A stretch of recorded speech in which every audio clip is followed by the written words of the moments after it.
간멘 에세이. 주님의 재림을 어떻게 맞을까? 초기 교회부터 종말론은 늘 성도들의 관심을 끌어왔습니다. 그런데 신학자마다 그 관점과 해석이 달라서 일반 성도들은 중심을 잡기도 쉽지 않습니다. 또한 666이나 대환란이나 휴거 같은 주제에 비하면 믿는 이들에 대한 심판 등 주님의 재림 때 우리에게 닥칠 엄중한 일들은 관심이 없거나 잘못 아는 경우가 많습니다. 따라서 성경 이곳저곳에 기록된 종말론은 전체 그림, 숲을 본 후에 특정 주제, 나무를 다뤄야 경중을 구분할 수 있고 미로에 빠지지 않을 것입니다. 한 예로 예수님을 믿고 죽거나 휴거된 후에 저 하늘 어디, 천국에서 영원히 살 것이라고 믿게 하는 가르침은 주님이 현재 3층 천에 계시고 장차 이 땅으로 재림하실 것을 기록한 성경 말씀들과 충돌합니다. 만일 주님과 영원히 살려고 저 하늘로 갔는데 정작 주님은 이 땅으로 오신다면 어찌 되겠습니까? 이러한 심각한 불일치는 주님의 지상 재림에 대한 진리 인식이 부족한데 그 원인이 있습니다. 주님의 재림은 다른 진리들과 서로 맞물려 있어서 조금 복잡합니다. 그 중에서 다음 두 가지는 반드시 기억해 둘만 합니다. 먼저, 공중으로 휴거된 성도들에 대한 심판입니다. 이 심판의 결과, 일부는 어린 양의 결혼식에 신부로 참여하는 보상을 받을 것이고, 그 외에는 경륜적인 징계 아래 잠시 놓이게 될 것입니다. 둘째, 주님께서 이기는 성도들과 함께 지상으로 재림하실 때 이 땅은 그리스도의 왕국이 되어 그분께서 직접 통치하실 것입니다. 이때 각종 악의 배후였던 사탄도 1000년 동안 무적행에 갇히게 됩니다. 그 결과 이 땅은 타락 전의 에덴 동산처럼 회복되어 오랜 골칫거리였던 환경오염, 기후변화 등의 생태계 파괴가 치유되고 각종 범죄와 질병과 빈부격차 등의 사회 문제가 해결될 것입니다. 1000년 후에 새 하늘과 새 땅, 완성된 어린 양의 아내인 새 예루살렘이 등장합니다.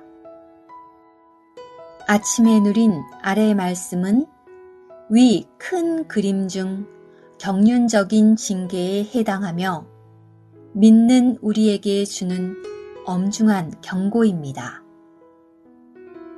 그러나 그 악한 노예가 마음속으로 나의 주인은 더디 오실 것이다 라고 하며 동료 노예들을 때리기 시작하고 술꾼들과 어울려 먹고 마신다면 예기치 않은 날, 그 노예의 주인이 와서 그를 엄하게 처벌하고 벌을 내릴 것이니 마태복음 24장 48절에서 51절.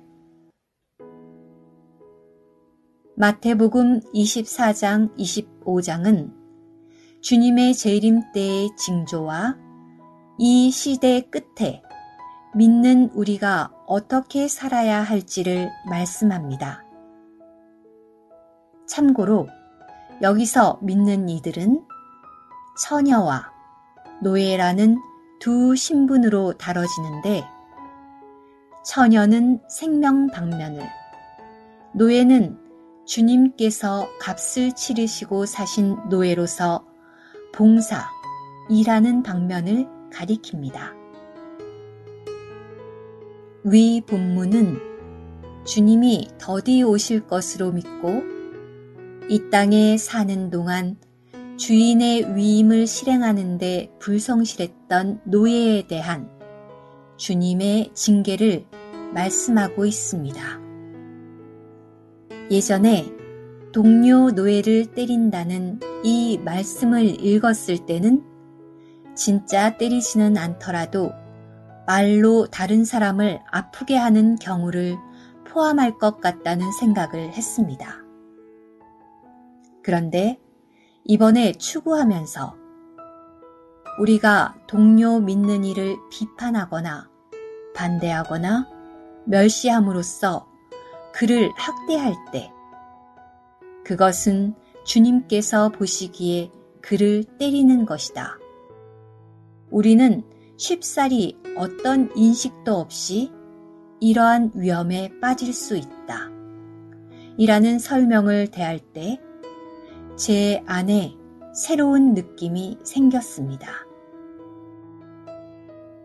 즉, 비록 건설적인 의도였더라도 함께 교회 생활하는 지체들의 단점이나 허물을 입으로 말하거나 속으로 판단하는 것조차도 앞으로는 그쳐야 한다는 마음이 들었습니다.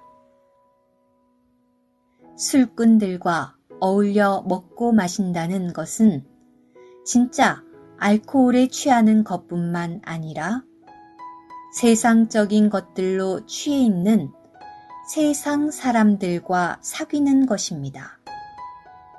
이것은 동료 노예를 때리는 상태에서 더 악화된 모습입니다.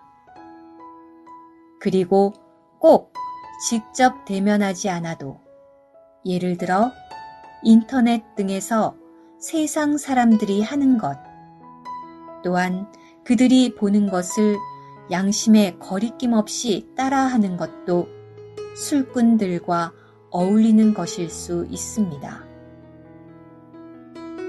어느 날 주님이 오실 때 위 두 부류에 속한 믿는 이들은 위선자들이 받을 벌을 받을 것을 성경은 말씀하십니다. 그것은 매우 후회스럽고 자책할 일이 될 것입니다.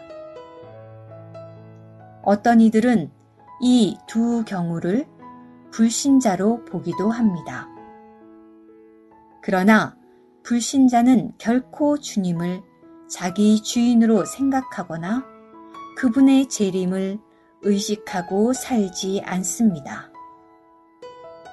주님의 재림을 맞는 가장 바람직한 경우는 마태복음 24장 45절에서 언급한 신실하고 현명한 노예로서 주인이 맡긴 집안 식구들에게 제때에 양식을 나눠주는 일을 신실하게 하는 것입니다. 이번에 위 본문을 묵상하면서 제 안에 깊이 만져진 것은 주님은 교회를 매우 사랑하신다는 것입니다. 물론 여기서 교회는 특정 교단이 아니라 그분의 몸이요, 신부요, 세 사람인 교회를 말합니다.